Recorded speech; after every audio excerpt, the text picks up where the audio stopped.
clerk will read out the names. And in the watch. First class.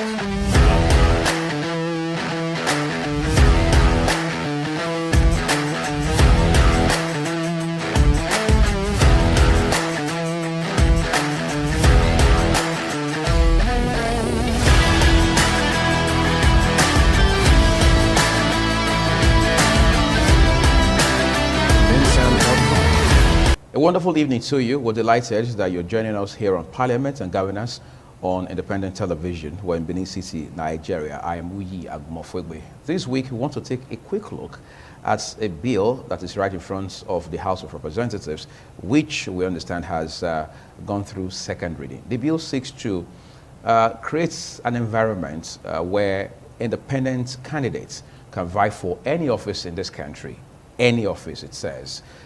In the last couple of years, a lot of voices have been added to the call for independent candidature in Nigeria. Several issues have been raised as challenges, or some people will say obstacles, along those lines. Are we suddenly now ripe for independent candidacy in Nigeria? Are there some things we must address before we go ahead to amend the Constitution? Is this overall, I mean, the move by members of the House of Representatives, a move in the right direction? How timely is it? My guest on the program knows enough to help us make sense of this. Stay with us.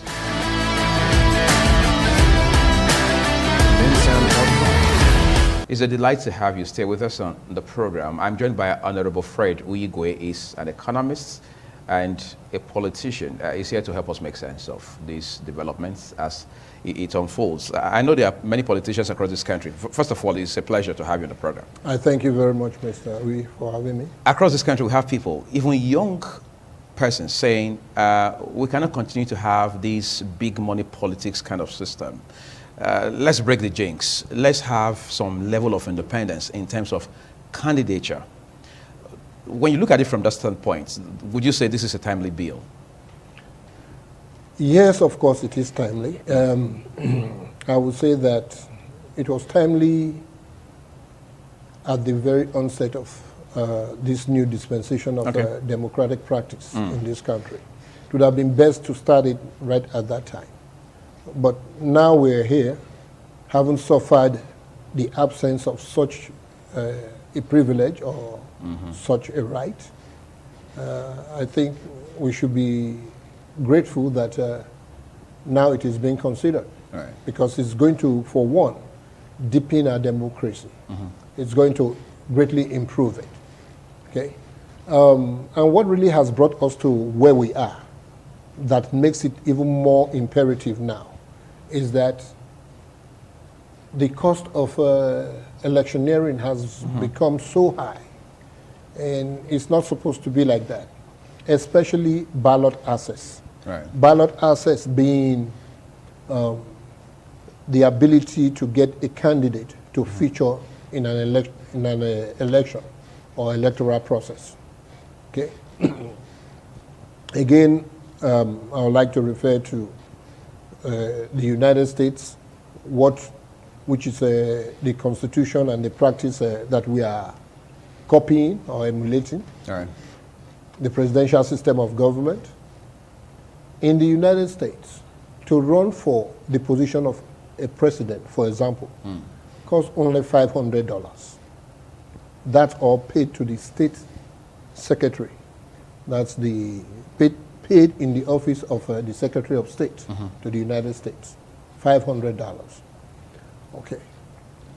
But in the absence of the $500, if an aspirant is able to gather 10,000 signatures, verified signatures of voters, then the $500 is waived. So he doesn't have to pay anything. Okay. But here, we all hear all the huge amounts that the different political parties demand to have aspirants feature in their party's ballot. It actually, what that does is disenfranchise those who are perhaps best qualified to actually represent us.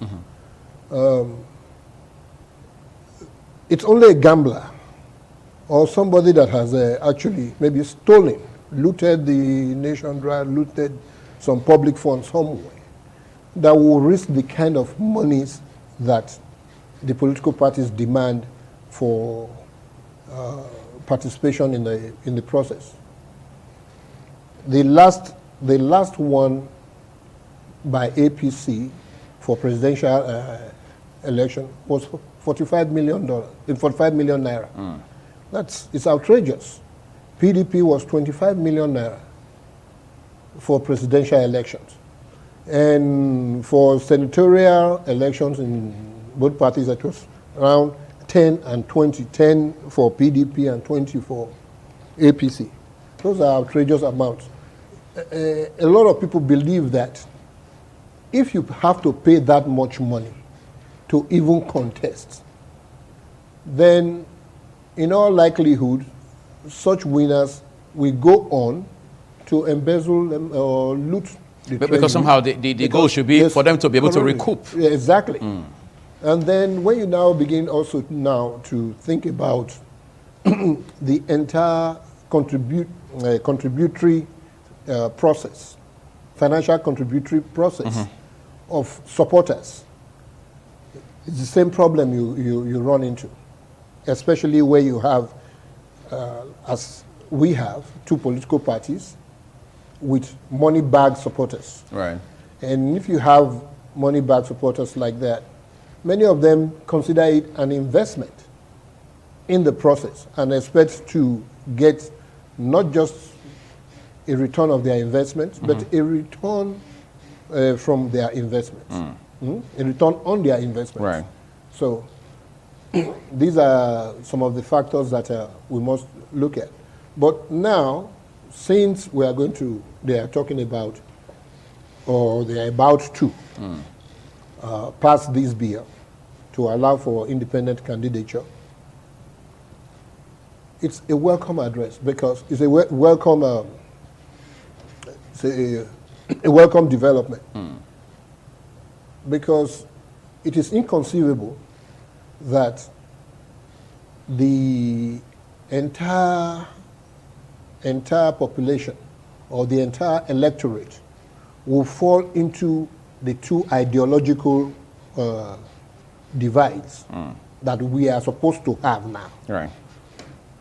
But a lot of Nigerians will also tell you that we don't even have yet an ideological divide. We only have one. That APC is as much as PDP is as much as APC. So there's an infusion. There's an infusion. It's just one party with divided into two, like a team playing against itself. Okay. So for us, it's still one party. For many of us. Okay. So we are actually looking for an opportunity to now begin to have people who will represent us and represent our interests. Interests very diverse and very different from the ones that both the PDP and APC represent. And this is the process by which that may be possible. There was a reference you made to the U.S. when you talked about the issue of $500 and yes. And then in lieu of that, if you have 10,000 verified signatures, the $500 would be waived. Yeah, but when you make such, when you cite such instances, I know of Nigerians who would, for instance, say, look, step on your brakes quickly. Let's talk about U.S. and Nigeria. I mean, they've been on this practice of democracy for well over 200 years. Nigeria is still, as we often say, experimenting. So they feel there's no basis to compare Nigeria and the U.S. So what are your thoughts? No, you see, there are reasons why they have come to this decision, okay, to have a provision like that. Okay. And it also goes back to the very essence of democracy. Democracy means representative government. Obviously. Okay? Yes, the layman will define it as government of the people, by the people, and for the people. But simply that means a representative government or a government of the majority. Okay? But what we have in Nigeria is not even a government of the majority. We have a government of money bags, a government of special interest. So it's only those who are able to afford participation in the electoral process that are in it. All right. It would be very difficult to find lecturers, people from the academia who are involved in it because they don't have that kind of money to throw into it. Facts. And even if they had it, they probably would not want to gamble their money in such a venture, such a risky venture. Okay. A lot of people who are qualified will stop short of risking their personal hard-earned wealth to enter into a process that is as risky as the one we have here. As risky and as shady, because it's not transparent, as what we practice here in Nigeria. So, if we must make any progress, this is just one of the many elements that we must have to introduce to at least be able to capture that ideological base that the two traditional political parties do not capture. Okay? If we begin to have independent candidates, for sure those independent candidates are going to come on board spending much less than the established political parties do. Okay? They will spend much less, and because they are spending much less, should they win, go on to win, then they will not have obligations, too much obligations to third parties, loyalists or financial contributors and all of that.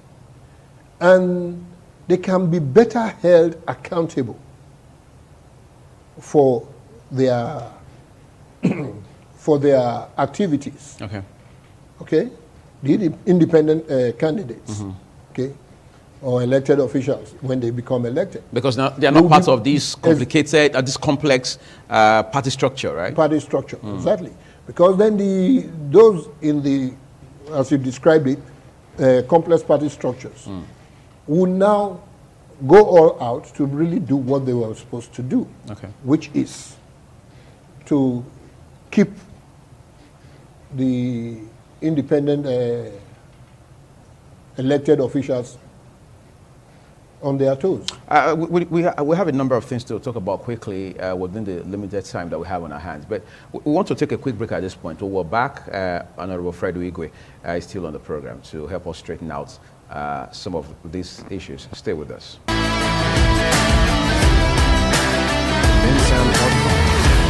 Let's get right to those issues, everyone. When you look at the system today, you realize that Nigeria is known to have a political or electoral system that is capital intensive. And most times people go to almost any length just to get money, to buy what they call expression of interest form, and then get to buy the form proper. And then you have a lot of spending to do all the way for campaign and so on and so forth. A lot of persons say when we have, by the time we establish this culture of having independent candidature, it's going to make, as it were, the whole process more competitive. But it will appear we're not ready overall for all this, because first we have to ensure that the constitutional amendment goes through smoothly. From that point on, what's next? Okay. The constitutional amendment we're talking about now would depend on what is required to have it amended, to have this particular provision amended. Right. Okay. Some amendments require very stringent measures. Okay. Those are the ones that require the states to participate and have 2/3 of each state. And right. Those are the more basic, more fundamental provisions of the Constitution. If by an act of the National Assembly, this provision can be effected, can be, passed, and it takes off, I think we can all get up and sing hallelujah and say, this is what we have been waiting for. at least, then we know that we are not going to be held ransom by the two traditional political parties anymore. So candidates or aspirants who want to vie, who do not see themselves as fitting any of the traditional political parties, can come and sell their own ideology, sell their manifesto to the people, and campaign on such. And who says that we will not have more people aligned with such candidates or aspirants than those with the traditional politicians? When you look at the U.S. today, I mean, let's come to think of it, how popular is this idea of independent candidature? Because most times when you hear people who have been independent for years, maybe for 2-3 decades, you look at people like the Vermont senator. I mean, you're asking yourself, is it really popular? How many of them? Because it will appear most times the divide is between the Democrats and the Republicans. I mean, I was talking about Bernie Sanders, for example, because he appears to be the face of independence as far as the electoral. Yeah, Bernie Sanders. Yes. There were a few others. Yes. The name escapes me right Okay, now. I can but I remember. I can imagine that. Jesse Ventura was one of them. Yes, it was. Yes. How much of work do we have in front of us to do to continue to popularize the idea itself? Okay, let me say this. In the case of the United States, the two political parties are markedly different. Okay. You know? Ideologically and otherwise. Ideologically and otherwise. So a whole lot of people can fall within one or the other. Okay. Okay? There is no political party that has, or there is no political idea or ideology that matches exactly that of another person. There's no such thing. It's all dependent on the degree of compromise that a group of people are willing to make to come together to pursue a common vision, perhaps on the platform of a political party.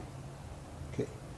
But what we have, it's a political party system that perhaps is because of the level of prosperity of our people, which is, I don't want to say poverty, that we seem to have a political process of hungry politicians. That is not what exists in the United States. What exists in the United States is a political system where people present themselves because they believe they have something to offer to the system and they want to make sacrifices. And the system is structured enough and strong enough to check their excesses. Okay. Here we do not have systems that check our excesses. And so the abuse factor is very high. We are looking for an opportunity. I want to believe, let me just say this, that this is a very welcome development. Because there are a whole lot of people, a whole lot of the electorate that are disenchanted by what the two major political parties do. Okay? And so we all want to gravitate towards embracing the independent candidacy opportunity.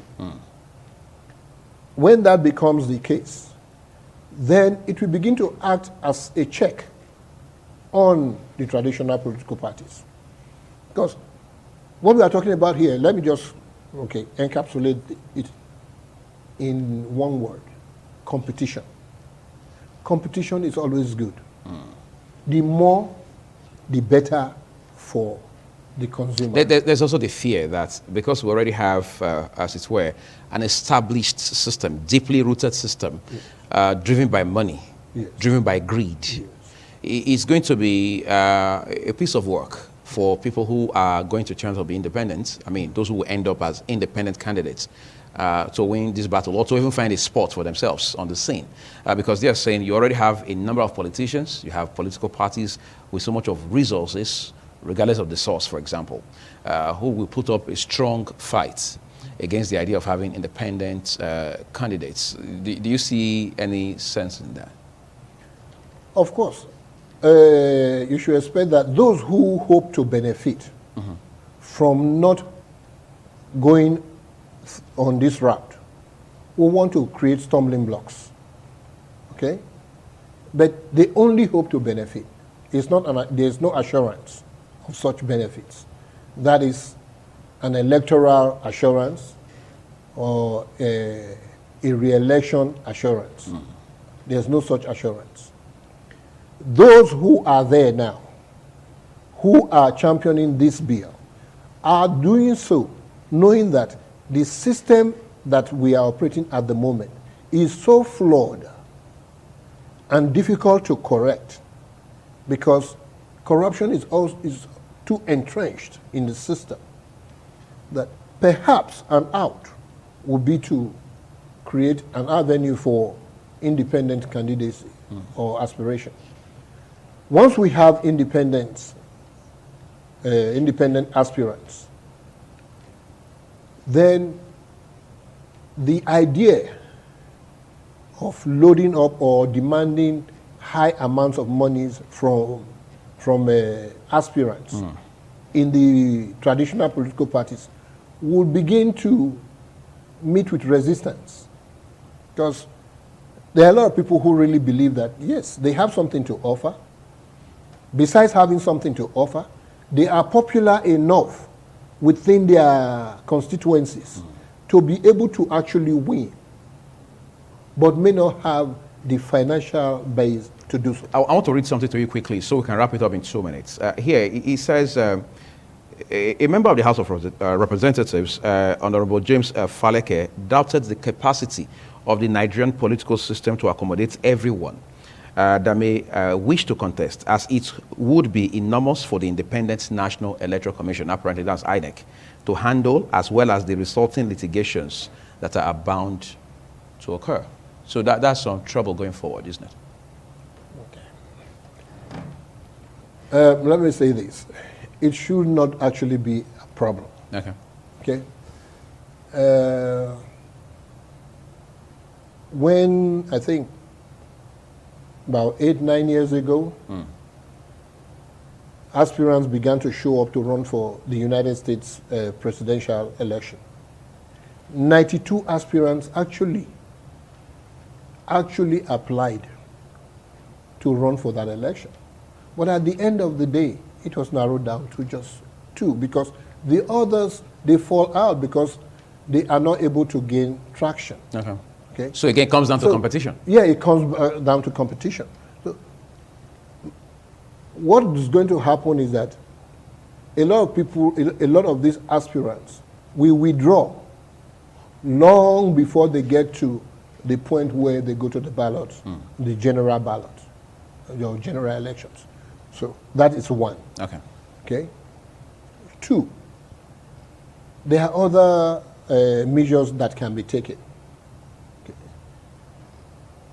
such as the requirements that will be demanded of the independent aspirants or candidates. Okay? They are going to have to tender a number of verifiable voters list. So if you set figures, 10,000 from each state, that's substantial, or 5,000 from each state. I'm talking of for presidential election, for example. Okay? Or if you were to say for councillorship position, or chairmanship, local government chairmanship position, 1,000 from each ward, or 500 from each ward. That's a tall order. Such an aspirant will actually need to go out there to canvass and be assured of its sufficient popularity to be able to want to contest. Oh, I think this is the much we are able to talk about this on this program, and I'm sure going forward, this bill is something we'll have to continue to look at, do an assessment of, and then we're able to have an insight into what the real issues will be ultimately. Thank you so much, Honorable Fred Uigwe, for coming on the program. Thank you very much for having me. We hope to talk about this a few more times as we make progress into this whole development. That's our program for you this week. I'm Uyi Agmofwegwe. Enjoy the rest of your Wednesday evenings. Father.